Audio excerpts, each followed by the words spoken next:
តោះថ្ងៃនេះគឺយើងមកដឹងពីវិធីសាស្ត្រនៅក្នុងការទៅយក license key ដើម្បីប្រើប្រាស់ទៅលើ trading robot ឬមួយក៏ EA ដែលមានឈ្មោះថា Snipper Flip ដោយឥតគិតថ្លៃអញ្ចឹងកុំឲ្យខាតពេលយូរយើងចូលទៅមើលវីដេអូនឹងរបស់គ្នាអញ្ចឹងជាជំហានដំបូងគឺបងប្អូនត្រូវមកកាន់ website មួយដែលមានឈ្មោះថា bhub.btechcambodia.com បន្ទាប់គឺបងប្អូនធ្វើការ sign up ឬមួយក៏ sign in សម្រាប់បងប្អូនដែលមាន account រួចរាល់អញ្ចឹងក្នុងលក្ខខណ្ឌនេះគឺបើសិនជាបងប្អូនអត់មាន account ទេគ្រាន់តែចុចពាក្យថា start now ហើយចុចពាក្យថា sign up អញ្ចឹងចំពោះឈ្មោះគឺបងប្អូនត្រូវប្រើឈ្មោះពិតហើយ email ដែលពិតប្រាកដដើម្បីឲ្យខាងក្រុមហ៊ុនធ្វើការផ្ញើ verify code មកអញ្ចឹងនៅពេលដែលបងប្អូនបង្កើតរួចរាល់អាចធ្វើការ sign in បានអញ្ចឹងនៅក្នុងលក្ខខណ្ឌនេះគឺខ្ញុំនឹងធ្វើការ sign in ទៅលើ account របស់ខ្ញុំផ្ទាល់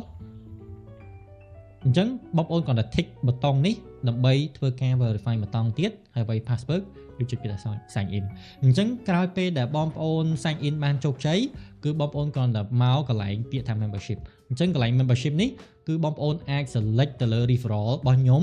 ដែលមានឈ្មោះថា Vanet វិស័យអញ្ចឹងនៅពេលដែលបងប្អូនចុចទៅលើឈ្មោះខ្ញុំនឹងមកបើសិនជាក្នុងលក្ខខណ្ឌបងប្អូននៅក្រោម referral ខ្ញុំរួចជាស្រេចហើយគឺអត់ចាំបាច់ត្រូវការបង្កើត account ឬមួយក៏ធ្វើការ change AB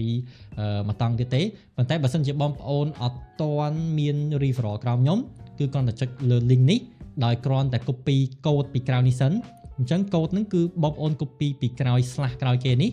ដើម្បីជា partner code បន្ទាប់គឺបងប្អូនគ្រាន់តែចុចលើ link ហ្នឹង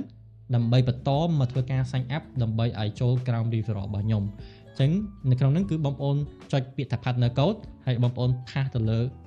code ដែលបងប្អូន copy មុនហ្នឹងហើយចំពោះ country គឺ Cambodia ហើយ email ដែលបងប្អូនប្រើប្រាស់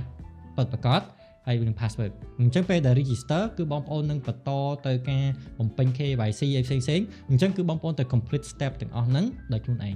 ហើយចំពោះពេលដែលបងប្អូន submit រួចរាល់ក្នុងកន្លែង referral email នេះគឺបងប្អូនគ្រាន់តែដាក់ email ដែលបងប្អូន register ក្រោម referral ពួកខ្ញុំមុនហ្នឹងអញ្ចឹងឧទាហរណ៍ថាខ្ញុំដាក់email ដែលក្រោមចុះឈ្មោះ referral មុនហ្នឹង1234គឺខ្ញុំដាក់1244@gmail.com អញ្ចឹងទៅអញ្ចឹងចំពោះ account ហ្នឹងគឺreferral ហ្នឹងគឺទៅលើ email ដែលក្រោមពួកខ្ញុំហើយចំពោះ setting account number គឺបងប្អូនត្រូវយក account number ដែលក្រោម referral ពួកខ្ញុំដែលបង្កើតមុនហ្នឹងមក input អញ្ចឹងក្នុងលក្ខខណ្ឌនេះខ្ញុំគ្រាន់តែជាការឧទាហរណ៍ទេខ្ញុំដាក់លេខកាពីហើយចំពោះ account ដើម្បី recommend នៅក្នុងការប្រើទៅលើ Snipper Flip ហ្នឹងគឺខ្ញុំ recommend ឲ្យប្រើទៅលើ account sen ព្រោះដូចបងប្អូនដឹងឈ្មោះអញ្ចឹងគឺ Snipper Flip គឺជាប្រភេទ algorithm ក្នុងការ flip account ដែលនៅក្នុងហ្នឹងគឺបងប្អូនអាចចូលនៅក្នុង download file គឺនៅក្នុងហ្នឹងមានវីដេអូណែនាំផ្សេងៗពី setting នៅក្នុងការរបៀបប្រើប្រាស់នៅក្នុងការតម្លើង user setting ដើម្បី flip account ហើយផ្សេងៗហ្នឹងគឺមាននៅក្នុងហ្នឹងទាំងអស់អញ្ចឹងបងប្អូនគ្រាន់តែតម្លើង account ដែលបងប្អូនចង់តម្លើងប្រមាណ account ដែលបងប្អូនចង់ run មកចូលនៅក្នុងលក្ខខណ្ឌនេះគឺខ្ញុំចង់ដាក់3 account អញ្ចឹងគឺខ្ញុំបង្កើតនៅក្នុង broker ដែលខ្ញុំ register ក្រោម referral មុនហ្នឹងចំនួន3 account ហើយដូចខ្ញុំនិយាយអញ្ចឹង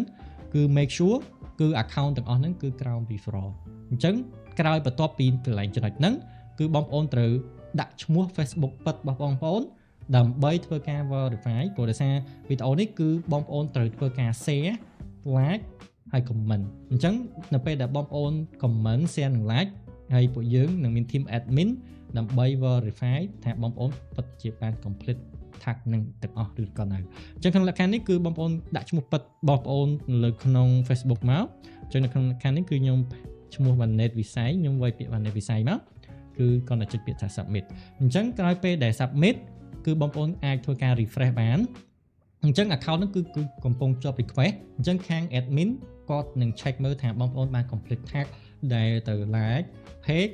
share post មួយហ្នឹងនឹងបាន comment ឬនៅអញ្ចឹងគឺយើងនឹងធ្វើការ approve ហើយជាក់ស្ដែងដែលអ្វីដែលសំខាន់ជាងគេហ្នឹងតើប្រភេទ account ដែលបងប្អូន submit នេះក្រោម referral យើងឬក៏អត់អញ្ចឹងសម្រាប់វីដេអូនេះគឺមានតែប៉ុណ្្នឹងហើយចំពោះពេលដែលបងប្អូនទទួលបាន approval គឺបងប្អូននឹងទទួលបាន license key ហើយបងប្អូនអាច download file EA របស់យើងដែលអត់ទាន់បានមាន license ហ្នឹងគឺនៅខាងក្រោម link description អរគុណច្រើនជួបគ្នានៅក្នុងវីដេអូបន្ត